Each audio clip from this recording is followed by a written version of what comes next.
একদিন বৃষ্টি না পড়লে প্রকৃতি বুঝিয়ে দিচ্ছে গরম কাকে বলে দেখ। ছুটির দিনে চিকেন মাটন খেয়ে শরীর অসুস্থ করে কোনো লাভ নেই। হ্যাঁ, মন একটু খারাপ হয় বটে, তার জন্যই তো বিকেলে হাঁটতে বেরোনো।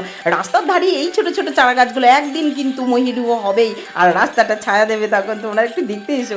গরমে আর কোথায় যাবো বলো, 24x7 চলে এসেছি। দুধারে এত রং বেরঙের জিনিস দেখলে কার না মন ভালো হয় বলো। আর দেখলেই যে কিনতে হবে এমন তো কোনো কথা নেই, আর সব জিনিস ছোঁয়া যাচ্ছে না, ডু নট টাচ লেখাই আছে। যেগুলোতে নিষেধাজ্ঞা নেই সেইগুলো তো দেখেই নেওয়া হলো ফ্রিতে। আর আমার শপিং মলে আসার উদ্দেশ্য চুপি চুপি তোমাদের বলি, ঘরের এসিটা অফ করে রেখেছি তো, কিছুক্ষণ কারেন্টের বিলটা তো একটু কম উঠবে, ফ্রিতে এসির হাওয়া খাওয়া যাবে। কারা কারা তোমরা আছো আমার মতো ফ্রিতে শপিং মলে এসির হাওয়া খেতে যাও জানিও কিন্তু।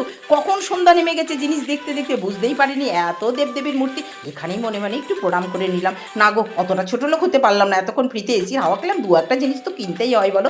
বিল পেমেন্ট করে আবার ঢুকে পড়েছি পার্পেলে এসির হাওয়া খেতে।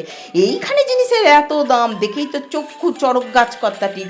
চলে গেছে গেটের কাছে, বেরিয়ে চলে যাবে, একটা জিনিসও কিনবে না। না, এখানেও বেইমান হতে পারিনি গো, কয়েকটা জিনিস কিনেই দিতে হলো জয়ীকে। নেমে পড়লাম প্রকৃতির মাঝে, এই বিভৎস গরম। যদি গোটা রাস্তাটা এসি হতো তাহলে বাঁচতাম। ফ্রিতে একটু রজনীগন্ধার গন্ধ শুকবো বলে এলাম এই ছেলেটার কাছে, নবদ্বীপ থেকে এসেছে, মালা নিয়ে দাঁড়িয়ে আছে। না, এখানেও চক্ষু লজ্জার খাতিরে 3টে মালা কিনতেই হলো, 10 টাকা করে তো দাম। একটা কাল সকালে ঠাকুরের গলায় দেবো, বাকিটা ঘরে রাখবো, রাত্রিতে কিন্তু দারুণ সুন্দর গন্ধ হবে।